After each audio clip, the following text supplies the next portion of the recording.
നിനക്ക് ഡാൻസ് അറിയോ? ഇല്ല. ഞാൻ dance master Vikram. My biological name is Michael alias Jackson alias Vikram Elias.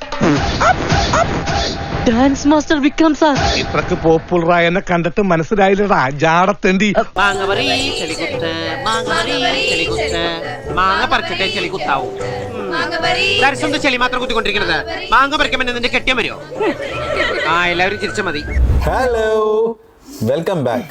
നമ്മൾ വീണ്ടും ഒരു ട്രെയിലർ റിയാക്ഷനുമായി വന്നിരിക്കുകയാണ്. ഈ സിനിമ ആദ്യം ഞാൻ എന്താ പറയാ കാണുന്നത് ഇതിന്റെ പാട്ടാണ്. അതിൽ ഫേമസ് ആയിട്ടുള്ള സ്റ്റെപ്പില്ലേ ഇതിങ്ങനെ,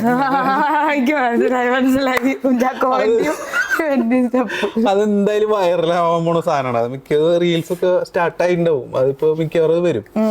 അതിലാണ് ശ്രദ്ധിക്കുന്നത്. അപ്പൊ ഞാൻ ശ്രദ്ധിച്ച കാര്യം എന്ന് പറഞ്ഞു കഴിഞ്ഞാല് അതിലെ ക്യാരക്ടറാണ്. അതായത് കുഞ്ചാക്കോ ബോബനാണെങ്കിലും മറ്റവനാണെങ്കിലും എല്ലാവർക്കും നിങ്ങൾക്ക് മനസ്സിലായല്ലോ നമ്മള് ട്രെയിലർ കണ്ടോ.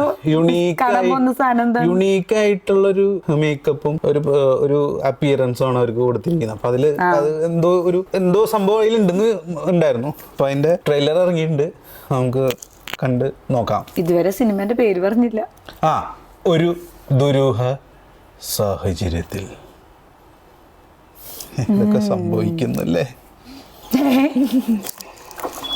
ഹലോ, നമസ്കാരം. ടൊമാറ്റോ റേഡിയോയിലേക്ക് സ്വാഗതം. Tomato radio. ഞാൻ സേതുവാണ്. വയനാട് തിരുനെല്ലി പഞ്ചായത്ത് തോൽപ്പട്ടി എന്ന സ്ഥലത്ത്.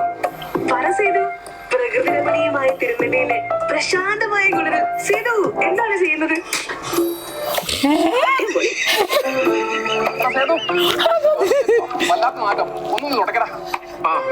സേതു ഓഫീസിലെ അസിസ്റ്റന്റ് ആണല്ലോ പറഞ്ഞേ. ഷർദിലിന് എന്ത് തസ്തിക മിനി? ഇടയ്ക്ക് സ്വപ്നം കാണുന്നൊരു ശീലമുണ്ട്.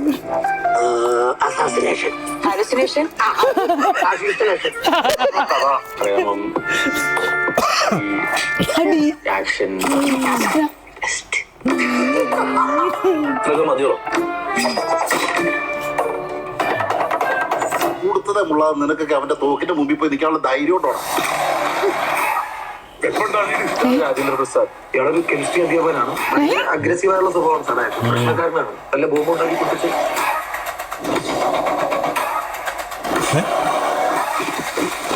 വിപ്ലവകാരികൾക്ക് ഈ വേദനയൊന്നും ഒരു പ്രശ്നമല്ലല്ലോ അല്ലേ? രാത്രി ശബ്ദം കേട്ടായിരുന്നോ? ഉറങ്ങിയ പിന്നെ ഒറ്റ ഉറക്കം. മോളെ, നിങ്ങൾ എപ്പോഴാണ് അവസാനം സംസാരിച്ചത്? കഴിഞ്ഞ സംക്രാന്തി.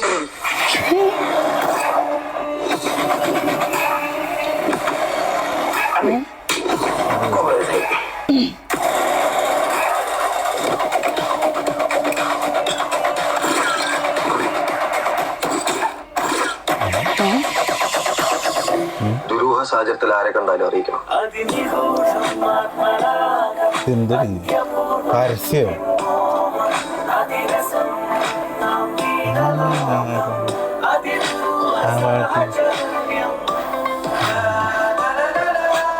പാട്ടിന്റെ ഇത് വെച്ചിട്ട് ലാസ്റ്റത്തെ കുഞ്ചാക്കോ ബോബനും 15 വിഷുവിനാണ് റിലീസ്. കണ്ടിട്ട് എന്താ തോന്നിയേ? ദുരൂഹം. സ്റ്റോറി ലൈൻ എന്തൊക്കെയാ അവിടെ നടക്കാൻ പോണേന്ന് നമുക്ക് വലിയ സ്റ്റോറി ലൈനൊന്നും വലിയ പ്രഡിക്ട് ചെയ്യാനൊന്നും പറ്റില്ല. കാരണം എന്തൊക്കെയോ ഇൻസിഡൻസ് കാണുന്നുണ്ട്. പക്ഷെ എനിക്കൊരു വ്യത്യാസം, ആ പാട്ട് ഇല്ലേ അവരെ 3 പേരെയും കണ്ടപ്പോ ഞാൻ വിചാരിച്ചു 3 ബ്രദേഴ്സ്, കിളി പോയ 3 ബ്രദേഴ്സ് ഇതാ ഞാൻ വിചാരിച്ചത്. അങ്ങനെ വിചാരിച്ചേ. പക്ഷെ ഇത് കണ്ടപ്പോഴാണ് അല്ലല്ലോ എന്തൊക്കെയോ ചേഞ്ചസ് ഉണ്ട് എന്ന് മനസ്സിലായി. സൈക്കോ ആയിട്ടുള്ള ഒരു അങ്ങനൊരു സൈക്കോസ്കോപ്പ് ഇതിൽ കാണുന്നുണ്ട്.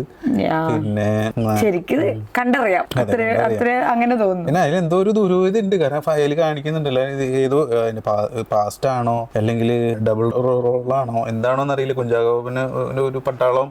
അതെ, അത് പട്ടാളം രാഷ്ട്രീയ വന്നേരം ഞാൻ ഇതിലെന്നെ ഇനി പട്ടാളം ഞാൻ പറഞ്ഞ ഒന്നും മനസ്സിലാവുന്നില്ല. കൂടുതലായിട്ട് പടത്തേക്ക് കൂടെ തന്നെ മനസ്സിലാവുള്ളൂ. മനസ്സിലായിട്ടൊന്നുമില്ല. ഇൻട്രസ്റ്റിംഗ്. എന്തായാലും എനിക്ക് ഈ ഒരു 3 കാസ്റ്റിംഗ് ആണ് ഈ പടത്തിലെ ഏറ്റവും ഇൻട്രസ്റ്റിംഗ് ആയിട്ട് തോന്നുന്നത്. ആ പടം കാണണം എന്നൊരു റീസൺ ആയിട്ട് ഫീൽ ചെയ്യുന്നത് അതാണ്. ഈ കാസ്റ്റിങ്ങും അവർക്ക് കൊടുത്തിട്ടുള്ള ഒരു ആ ഒരു ക്യാരക്ടറും. അപ്പൊ വീണ്ടും മറ്റൊരു റിയാക്ഷനോ അല്ലെങ്കിൽ ഒരു സിനിമാ സംസാരവുമായി ഞങ്ങൾ വീണ്ടും വരുന്നതായിരിക്കും. എല്ലാവർക്കും ബൈ.